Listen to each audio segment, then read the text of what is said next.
दोस्तों एक विषय है जिस पर विचार करना ज़रूरी है और उस पर मैंने विचार किया तो चीज़ें समझ में आ रही हैं कुछ-कुछ। पहले की जो एजुकेशन प्रणाली थी, उस एजुकेशन प्रणाली में होता क्या था कि डिग्री हमारे लिए बहुत इम्पोर्टेंट थी। लोग डिग्री रखते थे, अच्छी तरीके से नौकरियाँ लेते थे, आसानी से उनको नौकरियाँ मिल जाती थी थोड़ी बहुत पढ़ाई करने के बाद। लेकिन आज जो है दौर वो बदलता जा रहा है। हम चाहते हुए, न चाहते हुए भी बढ़ते जा रहे हैं पश्चिमीकरण की तरफ। हम इसको बुरा नहीं कहते हैं। देखेंगे पश्चिम का जो सोशल और इकोनॉमिकल मॉडल है, जो वेस्टर्न सिस्टम में वहाँ पर एजुकेशन से ज़्यादा स्किल को महत्व दिया जा रहा है।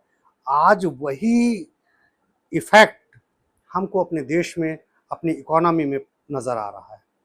हम देखेंगे आज के समय में पैसा कमाने के लिए ज़रूरी नहीं कि आपके पास बहुत बेहतरीन डिग्री है।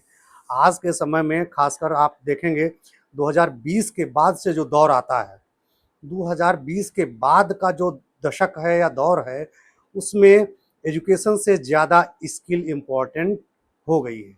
अब आपके पास कोई भी अगर स्किल है, फाइनेंशियल टेक्नोलॉजी है, आपके पास शेयर मार्केट की स्किल है, आपके पास कम्युनिकेशन स्किल है, आपके पास अ, और जो छोटी-मोटी स्किल्स हैं, आपके पास जो है मार्केटिंग स्किल है, तो इन सब स्किल्स के माध्यम से बिना डिग्री के आप अपनी क्षमताओं के हिसाब से रोज़गार पाते हैं, आप अपने आप को बढ़ाते हैं, अपना इकोनॉमिकल एम्पावरमेंट करते हैं।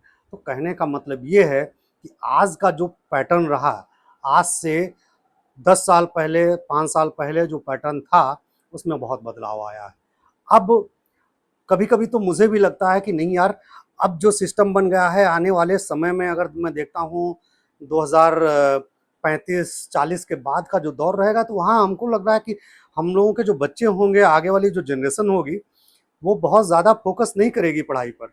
उसके लिए पढ़ाई इम्पोर्टेंस नहीं रहेगी और धीरे-धीरे वो अपने स्किल के आधार पर जैसे चाइना है, साउथ कोरिया है और अमेरिका है, अभी तक इंडियंस का जो प्रवासी रहते थे, वहाँ पर जो मोस्ट ऑफ द पर्सन्स रहते थे, वो स्किल्ड पर्सन्स रहते थे, यहाँ के बहुत हाईली एजुकेटेड पर्सन्स जाते थे।